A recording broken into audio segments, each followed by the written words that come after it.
Добар ден и од мене. Чест ми е и задоволство што денеска заедно со председателот на владата, повторно тука во срцето на македонскиот исток, сме на увид на една значајна, голема, крупна инвестиција која што охрабрува и многу други и која што доби целосна поддршка и од централната и локалната власт, а тоа е изградбата на биогасната електрана овде во Сарамзале. И јас само со неколку реченици сакам да направам паралела или ретроспектива на она што го направивме и ќе зборам и како заменик на председателот во чие портфолио е одржливиот развој. Ова е еден од примерите на проекти кои што максимално треба да се поддржат и да се охрабрат,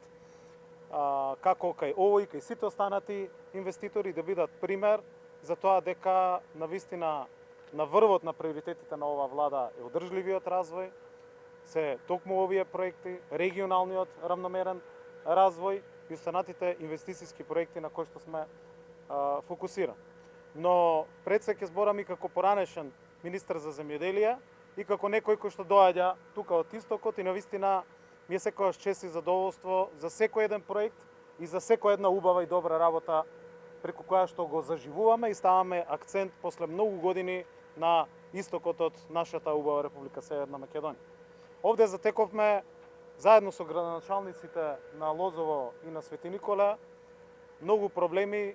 и многу нерешени состојби во делот на земјоделството. Сакам да потсетам дека пред само 5 години овде бевме сведоци на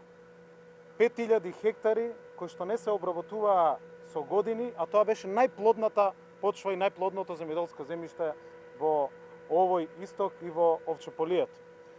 И овде има едно ветување и една лошо искуство на претходната власт и затоа ќе направам паралела помеѓу субрата рој политиките за кои што бевме сведоци, а резултатите ги немаше, и токму оваа напредна, иновативна, модерна, капитална инвестиција како ова на Перо и останатите инвеститори, така и многу други кои што денеска ги имаме низ истокот. Влеговме во една макотрпна работа, првин да го средиме целокупното земјиште на Џумајлија, кое што беше дадено на субрата рој и кое што не се обработуваше. Влеговме во партнерски однос со општините, со градоначалниците, се со цел да ги задоволиме потребите на земјоделските производители од целиот овој регион, за да се подели ова обработливо земјиште, и денеска сме сведоци дека низ многу огласи кои што ги направивме, целокупното земјиште е скоро доделено и се обработува или ќе започне да се обработува во овој период. Меѓутоа бевме сведоци 5 години како истото земјиште воопшто не беше ставено во функција на развојот на македонското земјоделство. Отидовме чекор натаму за слободното земјоделско земјиште кое што остана, кое што беше целосно катастарски со сите други останати постапки на владата комплетно расчистено. Одлука владата донесе да биде наменето за инвестициски проекти. И затоа во овие неколку години, а и денеска сме сведоци на низа на отворени јавни повици и јавни огласи за доделување на земјоделско земјиште за крупни инвестициски проекти како што и овој проект кој што денеска сведочи и кој што само во првата фаза изнесува над 6 милиони евра. И навистина сите овие инвестициски огласи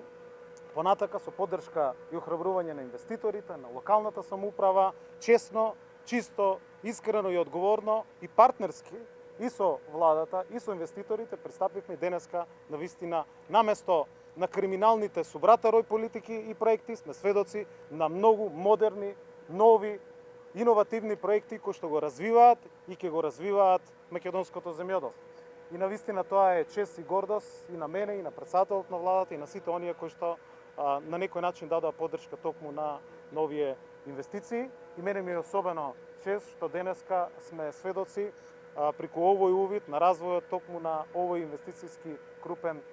проект кој што ќе ги вмрежи во Синџир и примерните производители, кој што ќе набавува суровини токму од земјоделците од овој регион и кој што ќе биде пример како треба да се развива македонското земјоделство, но и ова дава уште една порака, а тоа е од градските средини да се ориентираме кон руралните средини, заради тоа што тоа граѓаните го препознаваат, тоа младите во македонскиот исток ќе го препознаат и тоа охрабрување и за граѓаните и за младите да останат, да да живеат, да ги мотивираме тука, да останат во нашиот исток и сите заеднички во наредниот период со честност, со одговорност и со макатрпна работа и поддршка да го развиваме. Благодарам, честитам на инвеститорите и благодарност на сите кои што дадоа поддршка во целиот овој